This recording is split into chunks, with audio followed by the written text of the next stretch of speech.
I recently started compiling an index of these videos, listing them according to title. And I think if you saw this list for the first time, if you just happened to stumble upon it, it looks like there's a lot there. It's quite an impressive list in some ways. I'm a little concerned about it though, because it gives completely the wrong impression. It gives the impression that there's a lot to learn, a lot that must be studied, a lot of concepts and ideas to get your head around. And this isn't the case at all. The impression given, and I think it's how people that know about my videos might regard them, the impression given is that it's a little bit on the intellectual side.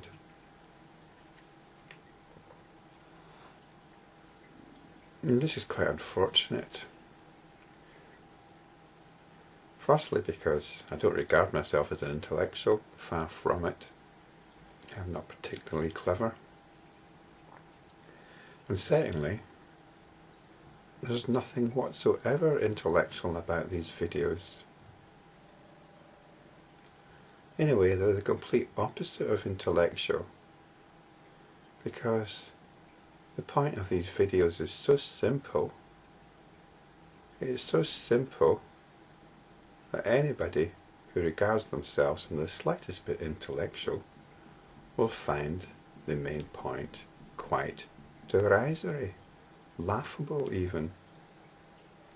So there's absolutely nothing intellectual about these videos. But this is the problem. Buddhism itself is often presented in very intellectual terms.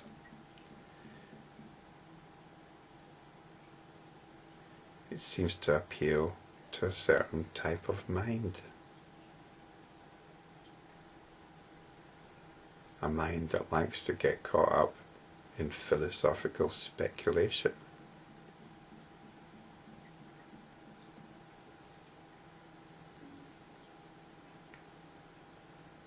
In fact, I think this is one of the contributions to the demise of Buddhism in India.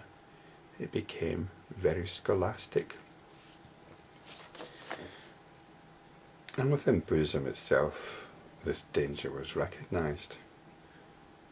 And it's pointed out in verse 193. Those who discriminate purity according to the Sutras, Vinayas and Abhidharmas follow books and not the inner meaning. They are not established in egolessness. So there's three terms here, the Sutras, the Vinayas and Abhidharmas. These are the three baskets of Buddhism. These constitute all the texts of Buddhism, and there's a massive amount of them. This is the Tripitaka. The Sutras are the sayings of the Buddha, the teachings of the Buddha. The Vinayas, these are the codes of discipline. If you're a Buddhist monk, there's quite a lot of these. You get the disciplinarian code, and you get the reasons why these particular disciplines were enacted. Some of them are quite ridiculous, but I'm not going to go into that. And then there's the Abhidharmas. These are the commentaries on the teachings, plus the analysis into the fundamental components of reality. They're very much an intellectual exercise. So these are the books.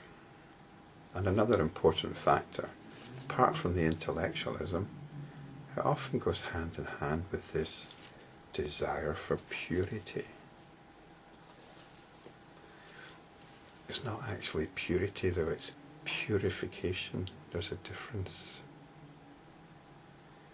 Certainly in India, in the spiritual traditions, there's this obsession with purity or with purification. purification of the body and purification of the mind. And yoga is often concerned with this. This purification can be taken to quite extreme examples. But again, let's not go into that. But let's just state quite clearly that spiritual understanding is not about purification. We're not concerned with purifying the mind, nor are we concerned with purifying the body. To try to purify the mind is like trying to purify a piece of excrement. It is what it is.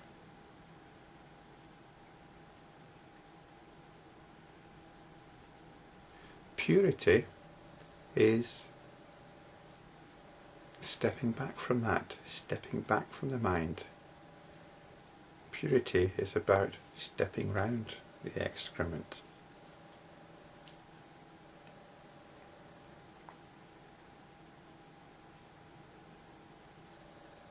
It's about bypassing it, and we bypass it by coming back to our essential awareness, which has got nothing to do with the mind.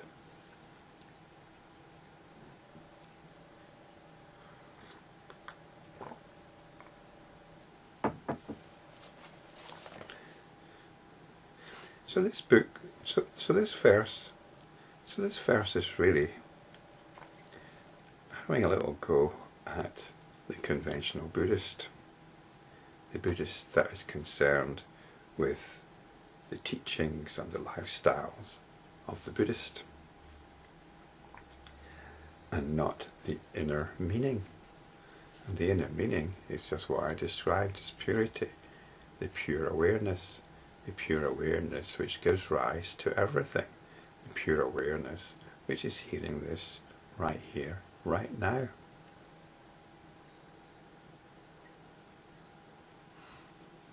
I've said before, it's very difficult to become enlightened if you're a Buddhist, because being a Buddhist means conforming to a particular lifestyle, conforming to particular teachings, conforming to particular notions.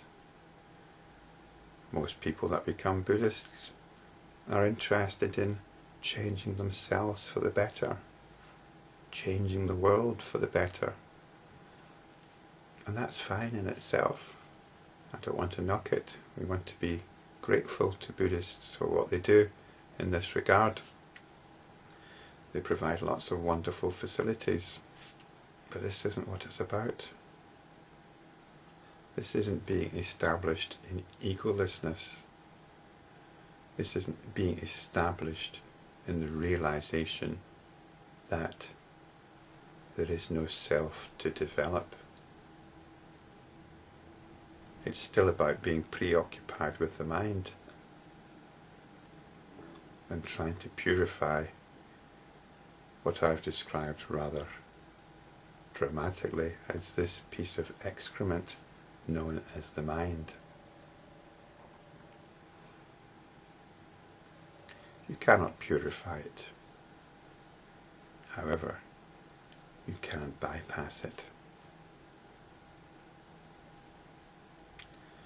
You can bypass it into pure awareness.